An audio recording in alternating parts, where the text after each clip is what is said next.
Mas vamos falar agora de quê? Mickey 17. Esse filme que tá, acho que está nos cinemas agora. Está nos cinemas. É do diretor do Parasita, o diretor, esses nomes coreanos eu sempre esqueço. John Bong, né, que é o diretor, o John Woo Bong, ou Bong Joon-ho, né, exatamente. Ele é autor de filmes, se você pegar a trajetória dele, são filmes que tratam sobre luta de classes, desigualdade e vingança. Isso é que é interessante. Snowpiercer, de Snowpiercer até Parasita, você vê uma constante nos filmes desse diretor, né? Você vai ver aqui na filmografia dele, tá? Desse cineasta, o Bong Joon-ho, tá? Sendo que o Parasita foi o auge dessa temática. É interessante, tem uma entrevista com ele, com o Bong, na época do filme, na época que ele estava promovendo o filme Parasita, tá?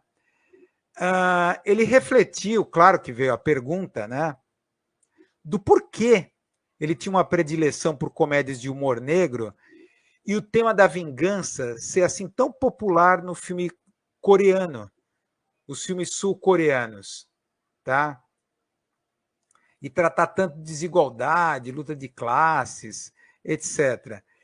Ele respondeu da seguinte maneira: por que agora esse tipo de filme está indo além das fronteiras da Coreia do Sul e outros filmes estão acontecendo com a mesma temática, tipo o Cardápio, vários outros filmes? Ele respondeu da seguinte maneira: essencialmente porque todos nós vivemos no mesmo país chamado capitalismo.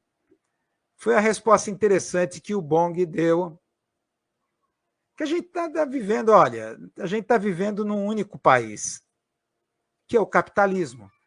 Capitalismo é isso, tá? Aqui você vê o filme com os fotogramas do filme Mickey 17. O Mickey 17, ele retorna a esses temas da desigualdade social, luta de classes. É baseado num romance, né, de 2022 do Ashton Edward, tá? Na verdade, se não me engano, o nome era Mickey 7, uma coisa assim. Aqui adaptado ao filme é Mickey 17. Tá? O filme é centrado no Robert Pattinson. Aliás, quem é fã do Robert Pattinson vai ver ele em escala dupla, duplicado no filme. 2 Robert Pattinson se contracenando. Então, para quem é fã do cara, desde o Crepúsculo, é um prato cheio. Ele faz o Mickey Barnes. É um cara azarado, um loser, desesperado. Então, o início do filme começa na Terra. Tá?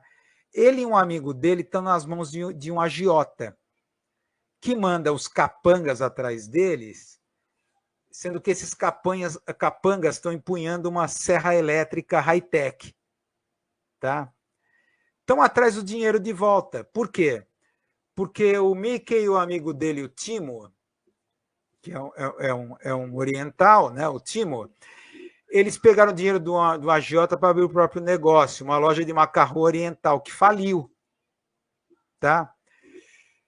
Sem perspectiva naquele mundo distópico que eles estão, de desigualdade, de agiotas mandando capanga com serra elétrica high-tech atrás, a dupla decide se inscrever numa expedição de colonização intergaláctica. Aí é o aspecto hi-fi do filme, de ficção científica. Tá?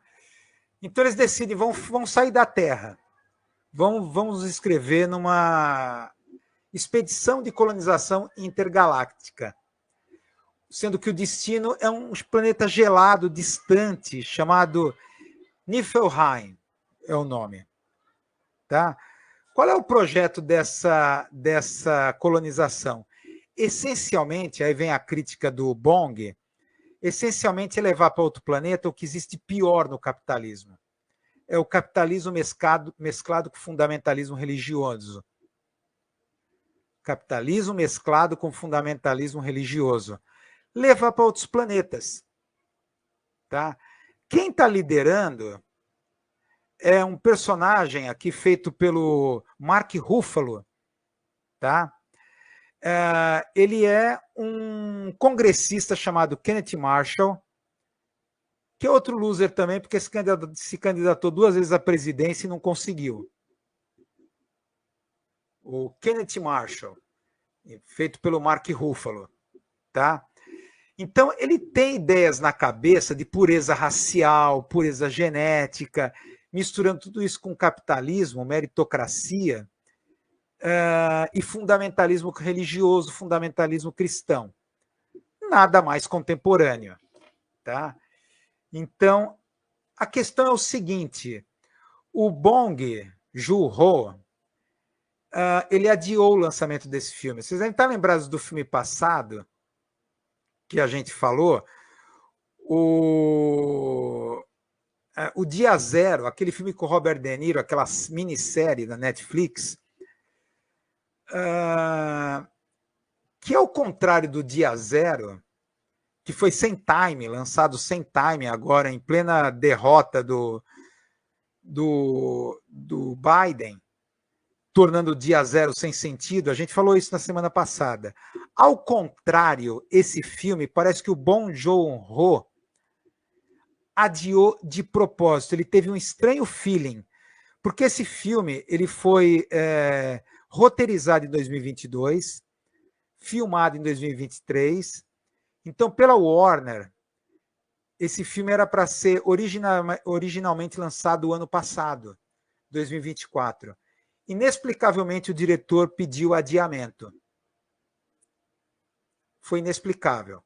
Então, até a crítica especializada falou, será que... A gente sabe que esse diretor é muito exigente, a Warner falhou em alguma coisa, a edição do filme, a produção, mas parece que, ao ser lançado esse ano,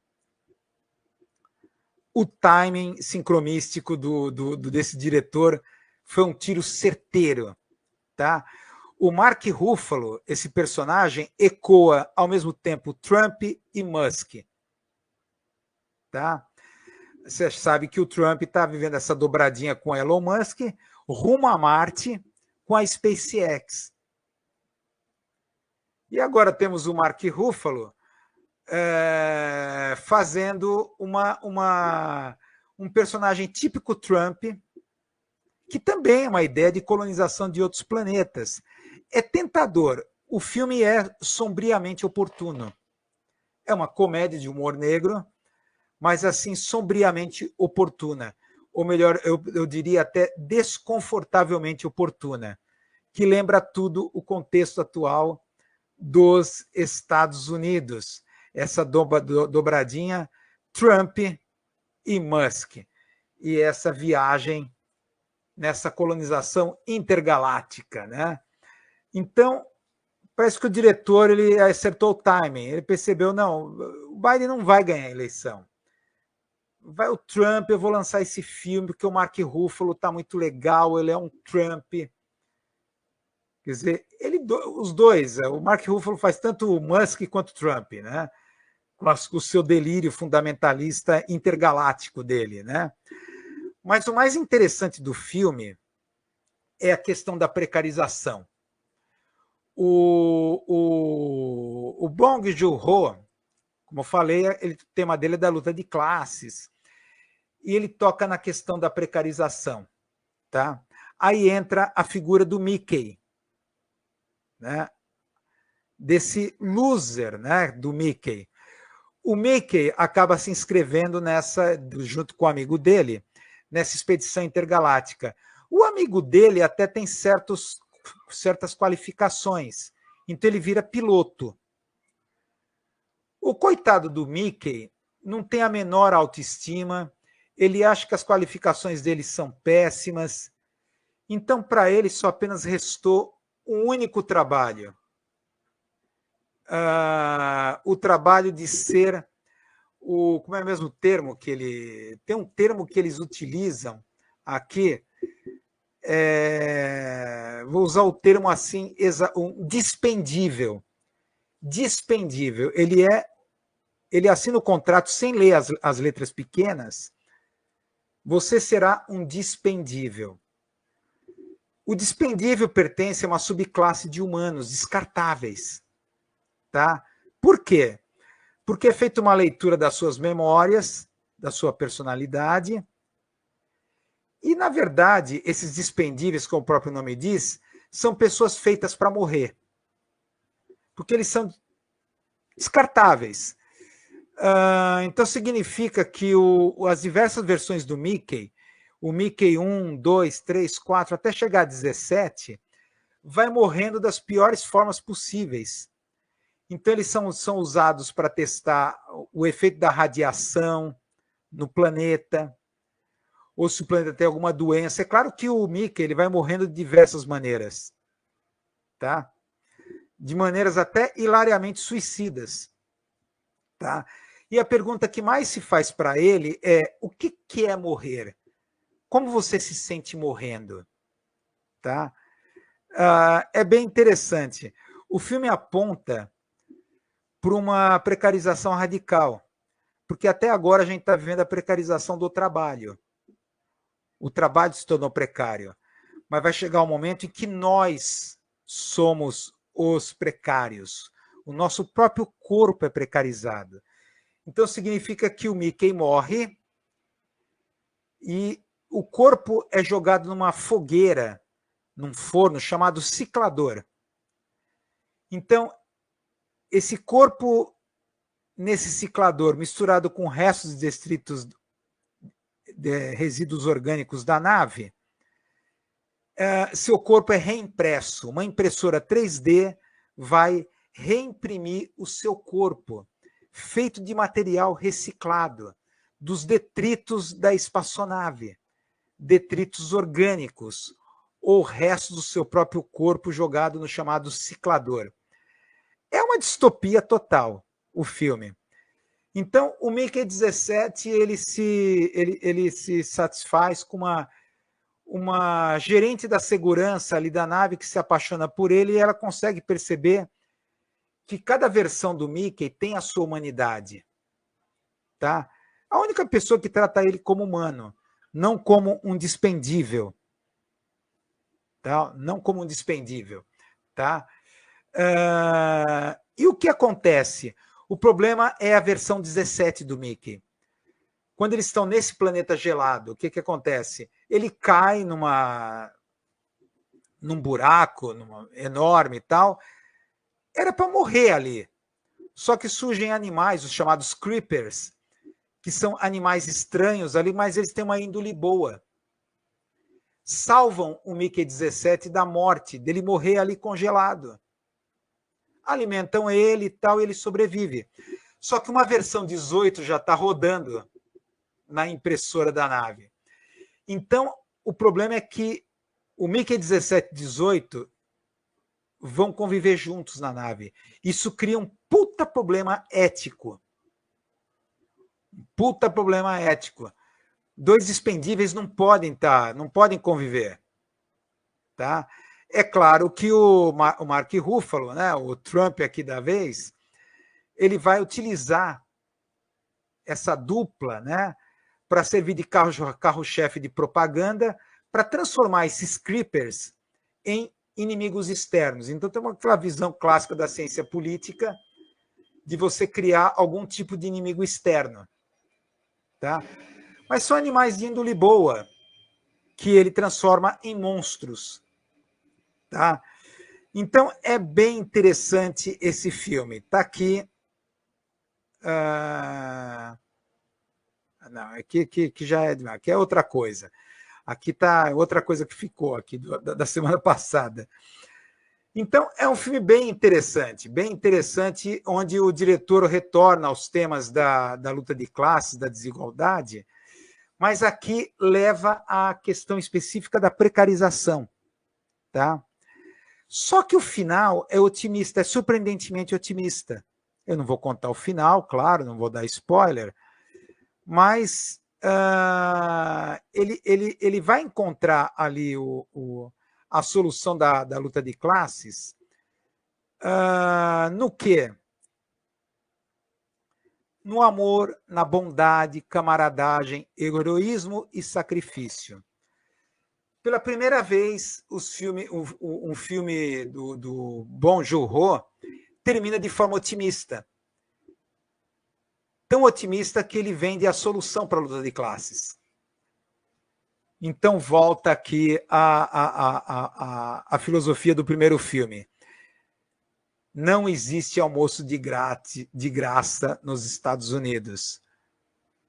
Então, chegou a hora do Bong Joon-ho fazer um filme sobre luta de classe sem ser niilista. Então, transforma um idealista, fofinho, final, bonitinho, final feliz. Então, o amor, a bondade, a camaradagem, o heroísmo vão salvar as pessoas da luta de classes.